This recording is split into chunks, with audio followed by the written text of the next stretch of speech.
Everyone, welcome to episode 23 of AI GTM Talks. As you all know, we've been doing this for several weeks now, and our goal with this talk series has been to bring in some amazing AI GTM tech founders and also, GTM operators, senior revenue leaders, to talk about how AI is transforming go-to-market as we know it.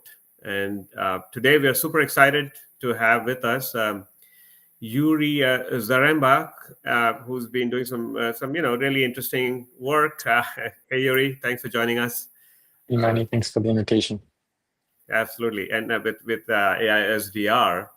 And so Yuri, I'm just going to put up one slide, and then we'll obviously get into the discussion. Um, So maybe you can start with this, and I think you got an interesting name for the company. Tell Yeah, us a little bit about that. How did you end up with AI SDR? yeah, absolutely. Right. So, generally, AI SDR is my second company, right? My first company was called Xdraft. So I like naming companies starting with an A. Uh-huh. That is something that kind of worked well for me historically. And then Yeah. through my journey with Xdraft, which was like 6, 7 years, I was doing a lot of outreach. So I was doing SDR outreach myself. I was working with agencies. I was basically doing like hiring, firing, training SDRs, coaching, monitoring their work. Was always Right. very frustrated. And then Yeah. basically when AI came out, like GPT-4 specifically launched in March 23, I'm like, this is like really possibly can automate the work that I hated doing so much, right? And then Yeah. I thought like, how would people like call it? And I'm like, probably people will be searching for like AI SDR. And then like even before like anything, I looked up the domain and it was available, right? At that point of time, it cost me like $2,000, Yeah. right? And I'm like, yeah, I'm definitely buying that domain. Whatever happens, it's gonna be worth something, right? And then it turned into a company name.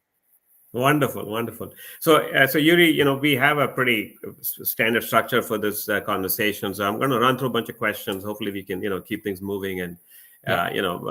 folks will enjoy the discussion here. So first up, many people. I usually start with this. What do you all do, and who do you serve? Meaning, who are you trying to engage with? What are your target segments, personas, buying groups, buying teams? So Yeah. let's start. Yeah. Yeah, absolutely. Right. So AI is yours books qualified sales meetings using AI, right? So we Mm. take care of lead sourcing, messaging, targeting, multi-channel outreach across email and LinkedIn, signals, and then when somebody responds, our AI can even correspond, answer follow-up questions, handle objections up until the meeting is booked. So like a fully autonomous software from like finding a person to contact to booking a meeting.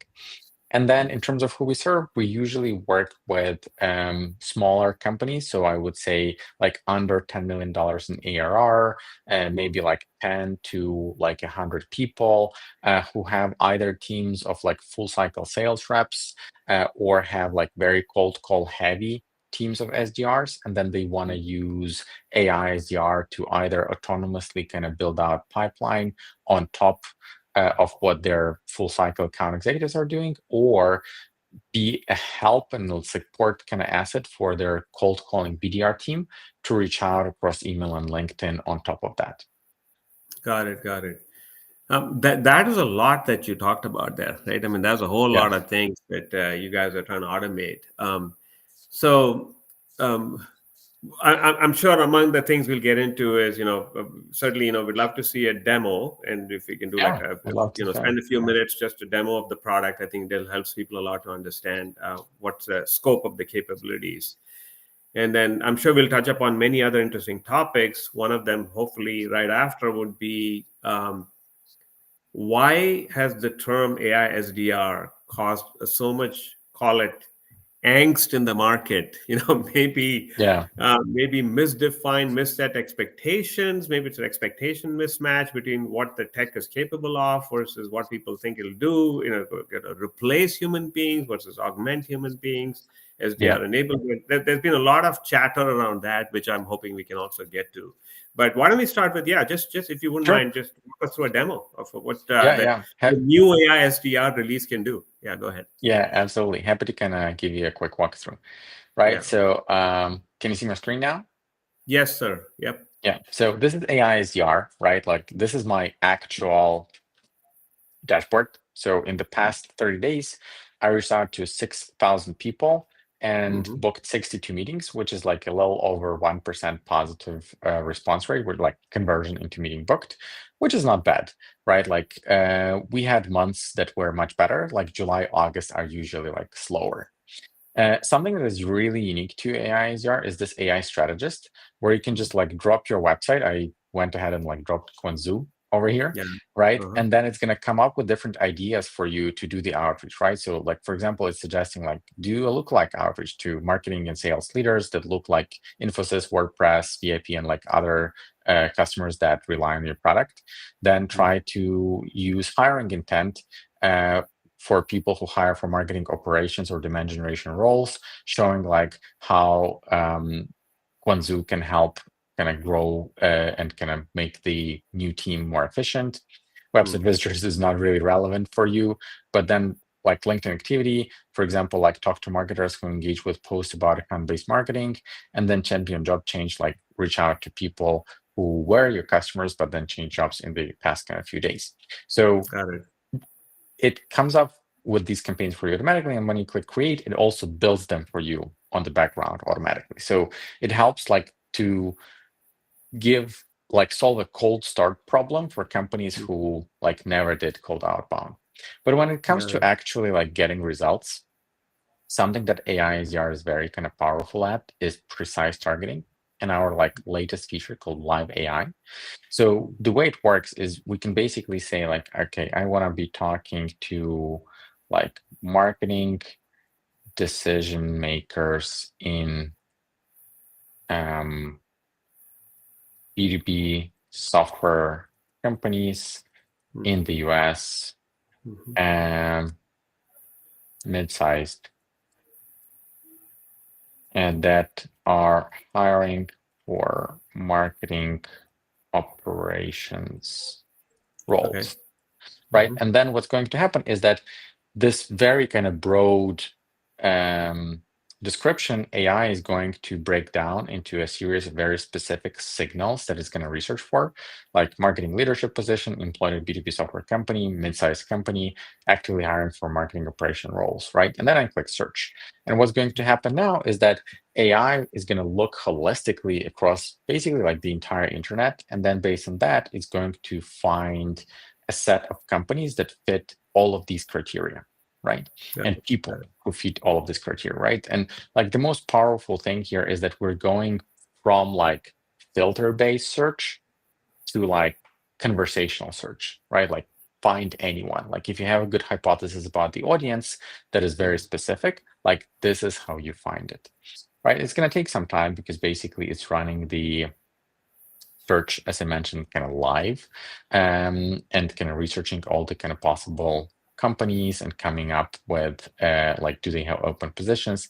And then it's going to like build a list over here. But the moment you have even like one hit, we would be able to click like continuously add new. And then from here, like AI will start kind of adding those leads automatically, right? On the back end, like every day for your specific kind of research. While it's Yeah. searching, right, I can show you briefly how, like, what happens after the campaign is built, right? So I'm gonna use one of my existing prospects over here. So I'm gonna use like this potential prospect. And then what happens is you choose a persona, and persona is basically like a very custom prompt that we create for every customer, every use case, very detailed, that can mimic any any specific framework that you want to AI to copy, or copy famous people who are well-known professionals in sales, right? So, and this can be configured anyway so that AI will talk exactly how you want it to. And then you can configure the sequence, right? So we have emails, plain text, memes, videos. We have LinkedIn messages, connection requests with and without a note, direct messages, messages with video, LinkedIn post likes, emails, AI voice notes. We can clone your voice and then use that for like AI outreach. And then you just set a sequence, and then AI will create a unique content for every prospect. So you don't have to write anything. Yeah. Then we take care of your email infrastructure, buy domains, buy mailboxes, warm them up, monitor deliverability, all on our end. And then you can connect multiple LinkedIn profiles as well. Then you set a sending schedule, choose the model. We basically work with all models that are out there and test them for you. And then based on this, it kind of comes up with a unique personalized email for every single prospect. And then what's going to happen when it kind of generates this email, you will be able to then send a unique sequence of emails to every single prospect, right? While it's kind of generating a preview sequence, let's see. Okay, we have the list of prospects already discovered, right? So here are our criteria. It looked through like 115 leads and then found 10 that match as a starting point, because that's what I selected. And here's the cool thing, right? Look, here are my criteria saying like actively hiring, mid-sized, employed B2B software, holds a marketing leadership, right? And here is AI explaining how it fits those specific criteria, saying like, okay, this company is hiring for marketing operational roles in 2025, right? This company has 424 employees, which makes them mid-sized. This company, this person is a director of marketing, which is a decision maker. And this person is in the US, which makes it like a US company, right? And then while like I was demoing this, right, this is the kind of preview that AI generated saying like, hey, Nicole, you kind of recently became a leader in Magic Quadrant, which probably is like super cool, but probably interesting. Like you probably would need to grow even further. This is how we can help you do that. Are you curious, right? And then like connection request, another email, right? And you can restructure and use them any way you want, right? And when you click Got it. create campaign, it's going to start sending you emails, follow-ups until people engage. And when they engage, AI can even start the correspondence, right? So truly like end-to-end, find very Got it. precise audience, reach out, and then even kind of build strategies to be successful. Got it. No, no, no. Thank you for that. So I think few things came to mind for me as I was watching your demo. So it'd be interesting, helpful, I'm sure, for folks listening if we can clarify some of these. In the initial dashboard, you said meetings booked, but then it said positive replies. Um, from what I understand, some people think of positive replies as okay, you got somebody saying yes, I want to learn more, or yes, send me more information, versus an actual meeting book. Do you distinguish between those two? Yeah, we do. Right. Of course we do, right? Yeah, And usually like positive replies are slightly higher, and it was the case yeah, and then meetings booked, and it was the case in my dashboard, right? So meetings good, booked were at like 62, and then positive reply rate was like at 1.2% with like 6.8 thousand people reached out. So that is around like 70 plus replies, got right? it, got it. Okay, awesome. No, no, that I just want to clarify that. The next thing was, it's interesting that you have built some what I call signals natively into your workflow, right? So hiring is one that you've honed in on. Maybe there's one or two others. What about, as you know, we are a complementary technology. Yeah. Guys, at Kwanzaa, we built out this person level buying signals on the website, person level signals off the website, topics of interest, bring those people in. Or we may have, with this new thing, we have something called CRM contact monitoring, where the customer gives us 10,000 contacts, we give them alerts back. But a lot of the Yeah. time, they want to send out outbound communication, get that conversation started. Um, and so I was curious if a customer buys your technology and they want to layer on additional signals on top of the native signals you offer, how would that plug in and how would that work? How would they bring those in? Yeah. Yeah. Usually it's through integration with the HubSpot, right? So Okay. HubSpot is currently the CRM that we integrate with, and we have like a really good two-way sync integration. So you would put the signals into HubSpot, build a list based of the signals, and then would feed Yeah. that list into AI SDR, and we will reach out to that list, and then can even enrich additionally with our own kind of content and signals. Got it. Got it. So that seemed like a good one. And I know we even have a mutual customer that's using Yeah, us for some of the signals and then using you guys for the outbound. And I think they're having some good success with that. Um, and then, as you know, the world is getting more complex. There's even more signals coming at people. yeah, and then whether it's a sales enablement leader or an, a GTM engineer or a RevOps person, they're trying to figure out on this outbound, how do you rank, order, and prioritize, right? Specific accounts and specific contacts and targets within those accounts, and warm versus cold. And um, yeah, maybe we can get into that a little bit later. I was just certainly curious about how you think about the explosion of the problem space, even, right? As time goes on. But before we go there, let me ask you this. um, Everybody wants to know, right? I mean, if I invest in these kind of tools, what kind of value am I going to see? What am I going to see in terms of meeting books, return on investment? That's where I think some of the AI SDR tools maybe oversold themselves, saying we're yeah, going to replace the entire SDR team. What's your, yeah, can you touch upon these two areas? Because I think yeah. that'll be helpful. So I think the most important thing to say is that AI SDRs do not solve a fundamental like product market fit, audience messaging fit problems, etc. Right? So Mm, essentially, the way to think about AI SDR is a if I have a working process, right?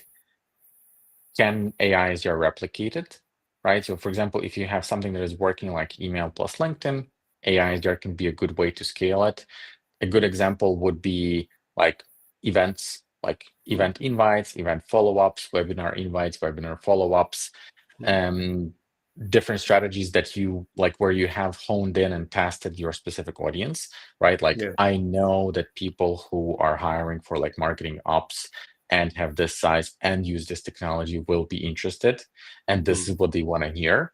Like we mm. can help you find it, we can help you say it, we can help you book it, right? Right. So that's Right. like one kind of category.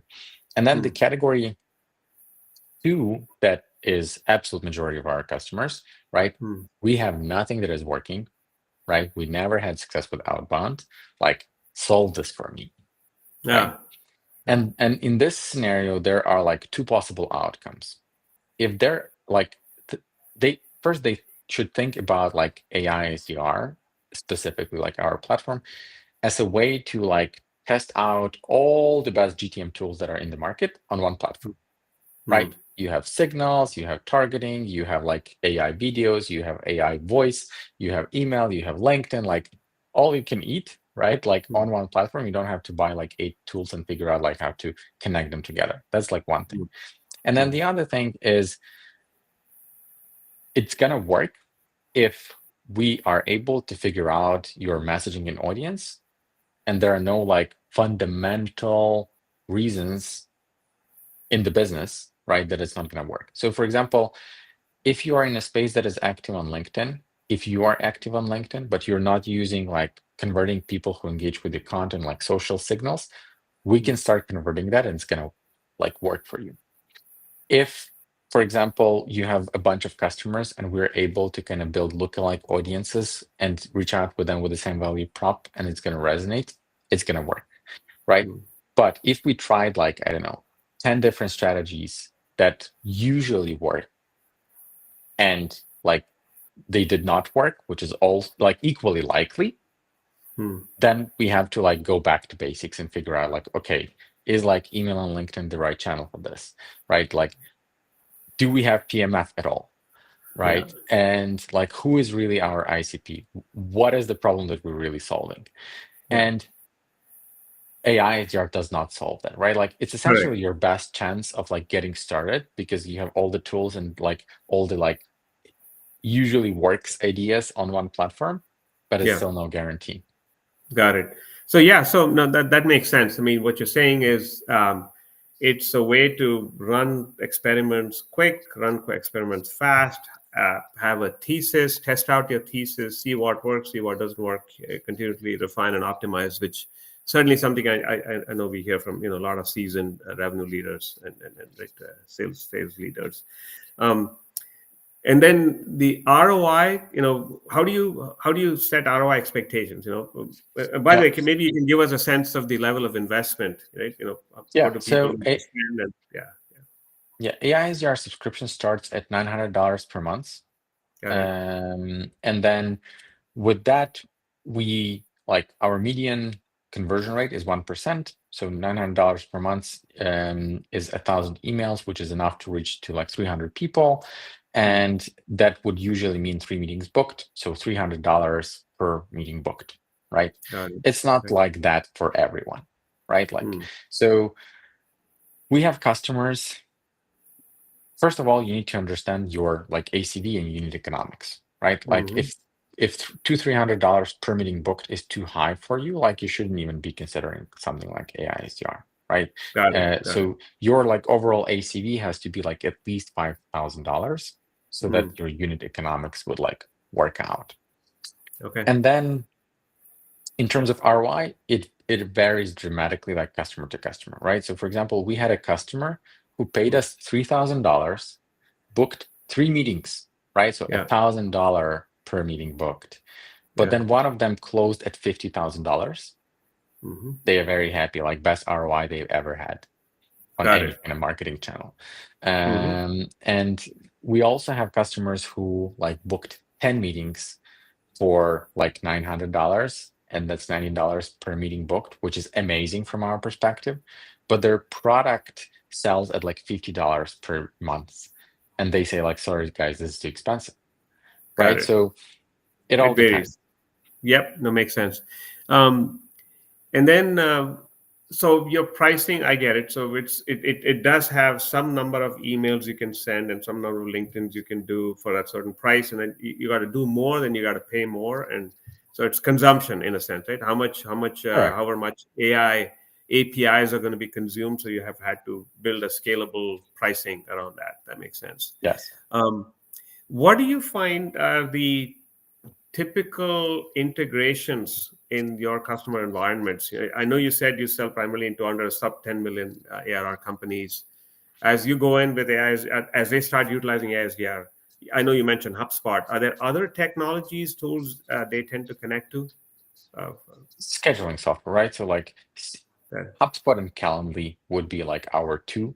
And then everything else, like if, for example, yesterday I had a conversation with a customer who is using a bunch of different tools for like right. specific signals, like social listening, um, website visitors, and a bunch of others, right? And they feed all of that into HubSpot, and then Mm-hmm. we pick it up from there Yeah. as a list and then action it, right? And then many customers, honestly, majority of our customers do Mhm. not integrate AI SDR with anything, right? Got it. Because they have all the tools that they need on the platform. Got it. What is your point of view on phone calls, dialing, calling? There's multiple schools of thought on that, right? Like some people say, hey, that's a really important critical piece of the outbound motion, and you want to have SDRs ideally spending more time doing that and less time doing some of the stuff which can be automated. um, so I was just curious about what are you Yeah, hearing from the customers around dialing and calling? so most of our customers don't call, but I think Okay. they should, right? Okay.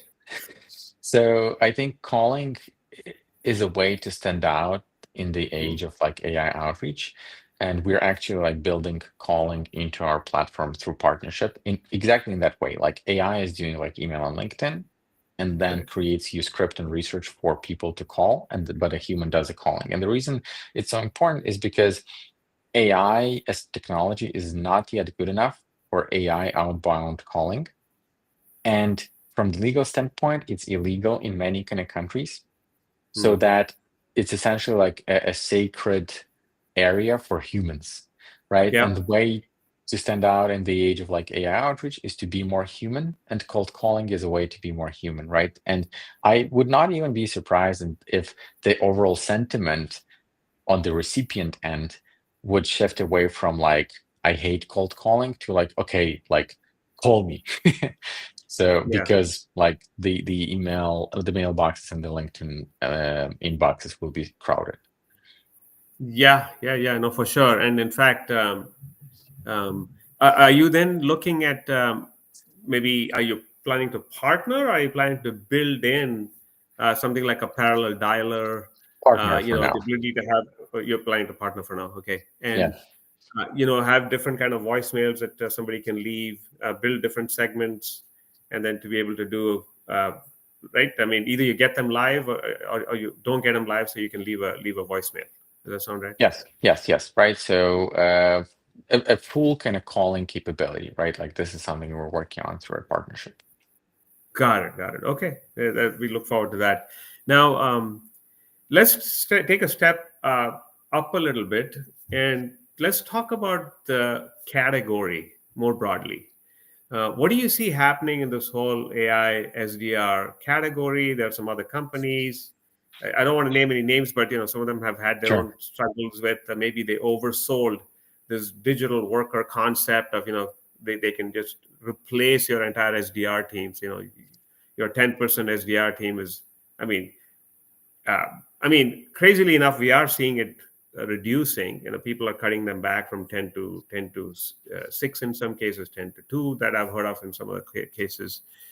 But then at the same time, some companies have made promises saying, "Hey, this thing can just take over the entire function."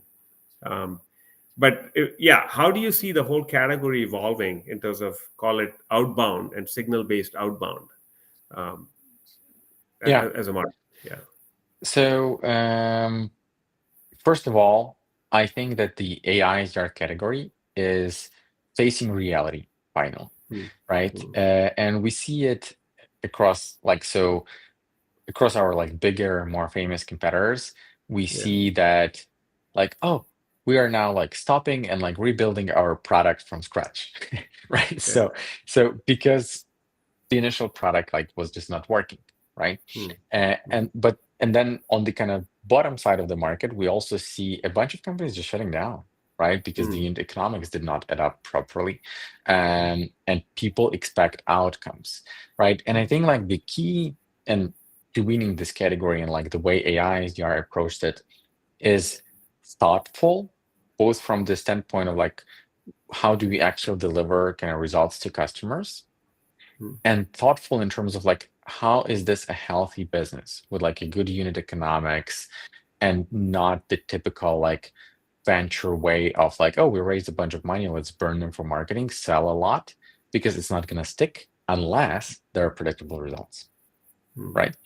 And it's not like the winner in this category is going to be determined by the ability to deliver predictable results to the broadest possible category of companies, right? mm, And many companies are now realizing that, and they are adjusting what they do and how they sell, right? mm, So the very well funded ones slowing down marketing, focusing a lot on product, which I think is a very weird thing to do when you raise a lot of money. Uh, mm, but it's like they are forced to do that because there is no other way out. Like it's not going to scale otherwise. Smaller ones, less funded, I would say, because on revenue size, the difference is actually not that stunning if you mm, like knew what's under the hood. So the less funded ones, right? Like AI SDR has been like constantly shipping features to mm, get more meetings booked, and we now see like the payoff, which is accelerating our growth.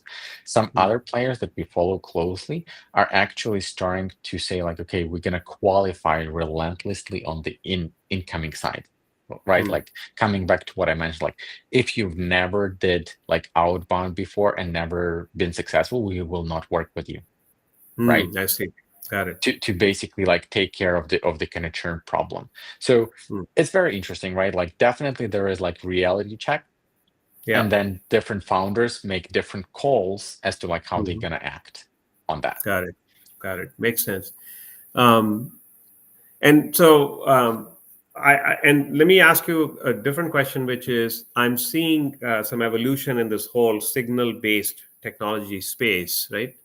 Um, there's one way I see players trying to differentiate, which is call it the uniqueness of the signals that they are able to offer to the customer. Whether it's person level signals, company level signals, different types of company level signals. So one is more around what I call signal quality and scale, the ability to scale, right? The other I see is around complexity. Complexity meaning, are you designing your app or your solution or your product to for the more analytical, technical user, like a RevOps type of user, versus are you designing your app or product to the call it the growth marketer, the demand marketer, the sales enablement leader, or the head of sales, or who's going to help get everything set up for their entire team, and then the team executes, or there are a bunch of people executing. Do you have a point of view on this? Complex versus simple, and then few high quality signals versus I want to offer all the signals in the world. I think there is a buyer for each category, Okay. obviously, right? I think the complex products are more enterprisey by default Yeah. Right. because you have to also hire a person or a consultant to make it useful.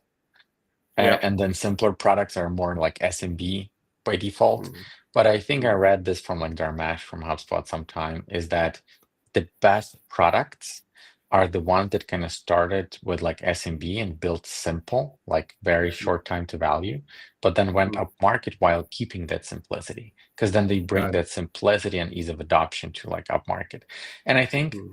AI is gonna rewrite a lot of those rules, especially like hopefully in an hour we hear a release of GPT-5, which will have like computer use capabilities built in, doing Mm-hmm. things instead of you, right? Mm-hmm. Got it. Then this means that basically it will be able to use complex systems, but then it also means that maybe like you will not need a lot of complex systems because it will be able to do independent research using web search by itself. So I Mm-hmm. think everything is going to be rewritten pretty soon on the complex side by AI agents. But I think simple side can actually thrive because to make AI workflows work, you have to be thoughtful, right? Like explain it exactly what you want to do with the complex system. And many people don't have that level of kind of expertise. And what you Mm-hmm. can build is an agent where you can say, like, this is my product, go sell it, right? Like, this is the people I care for, like, go find them, right? And when you can build that kind of simplicity, you will have advantage even over like the latest AI models, because essentially you package all of your like thought process around like workflows and prompting into the Yeah. product and made it easier for a broader audience. Yeah. No, I'm with you because we've been going through some of this ourselves, right? So because, as you know, we built a signals hub and we aggregate person and company level buying signals, and we said we have to make it easy. We have to make it easy for the growth marketer, demand marketer, or the sales leader to be able to define what we call signal based segments using simple English language prompts, right? So to be able Yeah. to say, show me the people who showed up in the last 7 days on my website, or who've come from offsite on these topics of interest, or they went to these Yeah. specific pages on my site, and then they are from companies, 1 to 100 million revenues in financial services. So don't have to learn querying languages, don't have to learn all the complex stuff like you said, Yeah. and it's simple English language stuff, and boom, it puts out a segment, and then they can hit a button and say, push this off to AI SDR to run it for me, right? Yeah. So no, that makes sense. I think there's going to be, as you said, there's increasing dichotomy, and then we'll see what happens, right? Which is uh, complexity. How much do people want that versus simple. Now, I want to switch over now. I think we've covered a lot of ground around um, how your product is being used by our customers and so on. Let's now talk about, it's all about GTM, but let's talk about your own go to market. What's working for you guys in terms of your GTM motions? What are you pursuing? Tactics, programs, channels, and how are you driving your own customer adoption? Yeah. So our GTM rests on like three main pillars. Okay. First one is organic inbound. Because of our like very helpful name, we control the AISDR keyword Yeah. organically. So if you search for AISDR, we will be the first organic Yeah. kind of search result. Although we have like everyone who recently raised like Series A and B, like trying to like fighting amongst themselves to be like number one for sponsored, right? Got it. Like Got it. in some cases, I had like three competitors come up in paid before they even Yeah. show first organic, which is crazy. Got So it. the second pillar is social. I'm very active on LinkedIn. Team is very active on LinkedIn. It's driving a lot of kind of demand. And then the third pillar is, of course, our own product, which delivers like a third, like honestly, a third of our kind of pipeline. That Yeah. is pure cold outreach, but also signal-based outreach based on our LinkedIn social activity and website visitors as well. Got it. Got it. Okay. So those are your main tactics, and okay, that's working for you. And then I think then m- let's talk about and how do you see that working going forward? Is that going to be consistent? Are there anything new you plan to try, test, So are you I pretty think happy with?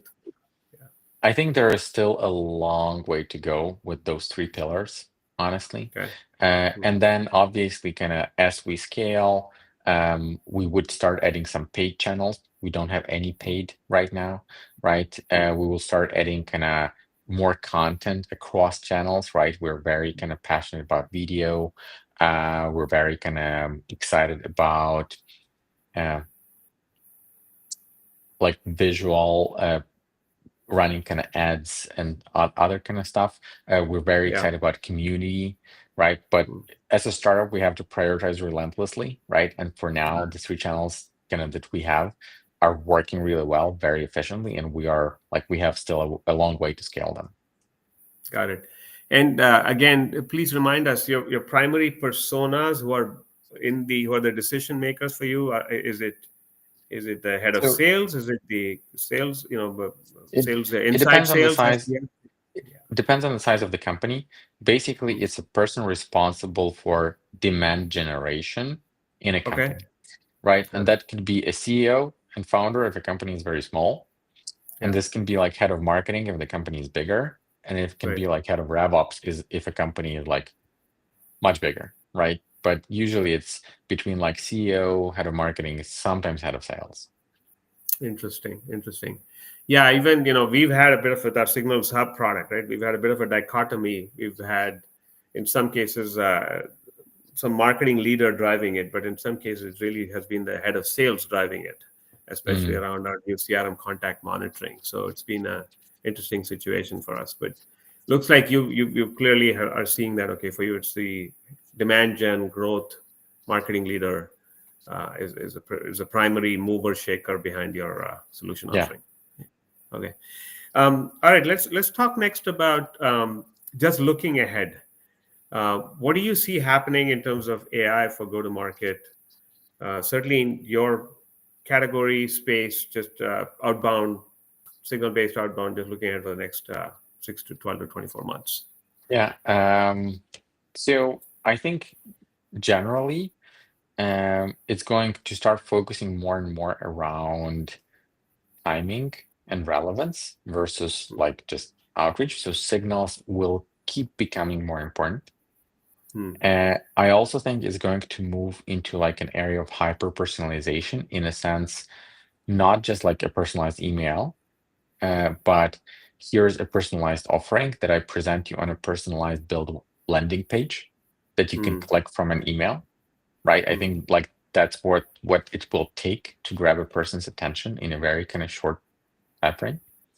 I also think that the like AI and latest releases of large LLM, like key LLMs like GPT-5, etc., will drive enterprises into building their own agents for this, not Okay. buying, because it's going to be easy and it's going to integrate seamlessly with everything they have by Hmm. like manipulating this potential with computer use.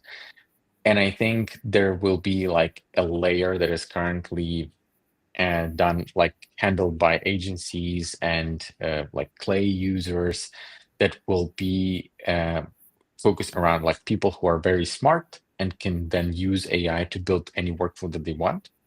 And then Hmm. there will be like a layer of SMBs who want like an out of the box solution right? Hmm. And like this is like for now we're building towards that like out of the box solution fast Hmm. product, right? With a very clear expectation that like this is a way for you to figure out like, is it working for me at all, right? Hmm. And then decide like what's going to happen next. Yeah. Potentially, right? Like there will be appetite for like out of the box solution that is broader, right? I think AI is going to stimulate that, like making us lazy into building our own things and thinking like doing our own things versus buying what's ready, relying on someone else's expertise. Hmm. But that is going to yet to be determined. Right. So, I mean, look, I mean, certainly the more, call it the more modern tools and the younger players, right? They've been, I would say, have been thinking through and have been more mature in some ways around signals, the notion of signals, person level, company level, understanding and breaking it down, and intent and timing, like you said. Um, how do you see the market evolving? I mean, there's certainly been the more traditional players, right? Marketing automation tools and CRM tools, and then you've had your account-based marketing solutions and products and tech that have been more company-based, signals. So, I mean, and as you said, the world is changing fast with AI and all the new models and stuff coming in. I There's a think lot of change happening, isn't it? I mean, I see many CMOs trying to figure out what does my modern tech stack look like, AI GTM stack. yeah. Uh, any point of view there? Yeah. I I think that what's going to happen is like as I mentioned, AI SDRs are currently going through a like reality check, right? And Mm, then rebuilding the products. And I believe that like a year from now, we'll have a product that works like consistently well, pretty easy to use, etc. And that's when like the big companies will start looking like, okay, what can I buy from, I don't know, 6 cents? And like, okay, what does a modern like AI first version of this looks like today? hmm. And that's when the displacement is going to start, right? Because the Right. price point is going to be similar, Mm, but the capabilities are going to be like light years ahead because of the speed hmm. of development, because of the like being building AI native and things Mm. like that. So I think like what is protecting the status quo today is just like change management. Like, oh, Yeah. like I just trained people to like use this. But once you go through like a 3-year cycle, like, okay, it's time to like try something new. There will Yeah. be so many like just breathtaking new things available. Yeah. That's when the market shift is going to happen. That is one I agree with you. And the other one, because a CMO literally told me this, is that a lot of the traditional players have built their entire business on module-based pricing, component-based pricing, right? And then user-based pricing on top. They have not, they're not built from the ground up for usage-based pricing, consumption-based pricing. So there's a huge, call it, here you can start small and scale up. They were not designed for Yeah. that. I mean, Yeah. the entry level price point is 50, 80, 100K, while here you have companies starting a lot lower than that. So I see. But I agree with you. I think change management is going to be key. It's probably is one of the key point of friction in terms of, right, Yeah. people not going in the new direction. Let's. I mean, last question then is, what's your advice for companies just getting started with any kind of AI tools, AI tech for their GTM? So I think before starting with any AI, try to figure out things manually and get like some results and then try to scale that with AI, right? Like unless like no, try to figure out things that work and then scale them with AI, right? So AI SDR has this like AI strategist that can come up with ideas for you, right? Hmm. But again, you can come up with some of those and try some of those without paying $900, right? And then come more educated to work and talk with us. Yeah, perfect. I think that's a great way to close. So let me put up the final slide here. Maybe Yuri, you can talk about how people can get in touch with you, learn more about what you all do, and so on.